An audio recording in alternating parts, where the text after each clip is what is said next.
In this video analysis, I'm going to show you the change one of my clients has made over the space of 1 week to his short turns.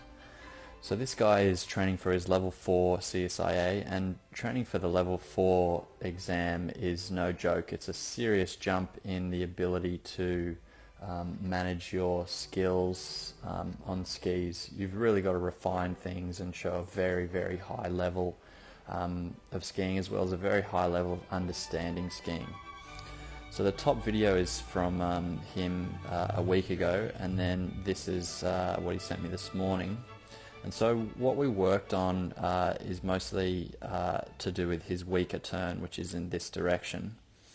And so if you look at the top video first, how he initiates this turn, there's a lot of sliding going on, as well as a couple of things I want you to notice. Apart from kind of the more awkward looking posture, his skis, the angle that they're actually sitting at would probably be represented by a line like that, and where his center of mass is would probably be represented like that.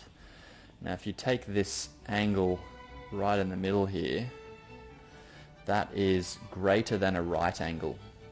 Now what does that mean? Well, that means that that ski edge is not going to grip no matter how much balance you apply to it, willpower, whatever you want, no matter how sharp you make those skis, they're not going to grip.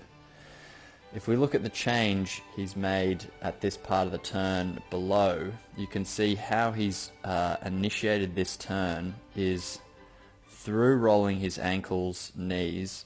He's allowed his hips to actually move inside the turn, whereas it almost looks like he's actually pushed his hips outside the turn here, while still keeping his rib cage in, and that's resulted in the flat ski up on this one. But on this side you can see the skis are still traveling out on an arc before they're going to come around, and that's allowed him to get far greater edge angles earlier in the turn, which is what you really need for level 4. So if we take a little further here, as he starts to actually really apply the edge into the snow, because some people get confused. You don't have to have grip going on at the top of the turn. You just need the skis to be guided on the edge, so that the moment, like right here, you can see the snow starts to spray, the skis and the body position is correct. So what's resulted in this phase of the turn, just after the fall line, is he's got a far better angulated position on his skis here versus he's still inclined, so that would be in the lateral plane. Second, he's ended up having to rotate his upper body, whereas here he's far squarer down the fall line. This rotation has probably come about because this ski on the outside here is not gripping, it's not holding, so his body's rotating to actually keep him in balance. If it didn't rotate, he'd probably fall flat in his face. And then we have a look at the completion phase here. It's so different, far more anticipated, ready for the same moves on the other turn on this bottom picture, whereas he's still kind of facing this way. And then if we look in the fore and aft plane, the flexion in the joints, he's far more flexed in this bottom picture, as opposed to being more upright in the top one. And part of that is not because he's decided to, I'm going to flex my joints. It's because there's actually some pressure built up through turn forces earlier, because he's had some early edge angles set up.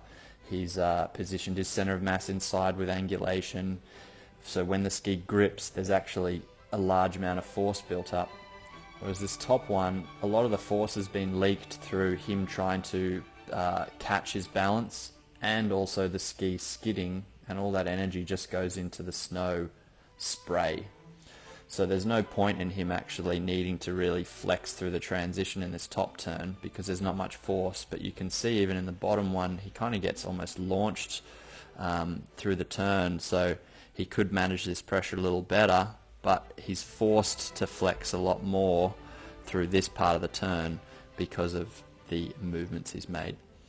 So it's a great change in this guy's skiing in just 1 week, and just through a couple of, I mean, I didn't even get to see him on snow. I'm in Australia, he's in Whistler, and we just worked in basically his living room, and me telling him, you know, that's the movement, here's me doing it, and then him repeating it and me saying, no, that's not it, no, that's not it, that's better, and then sending him photos back and forth showing him progress.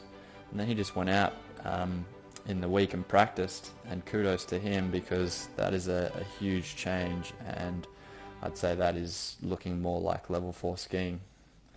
So if you're interested in any of this kind of advanced coaching, I mostly work with ski instructors or advanced skiers, but happy to work with anyone.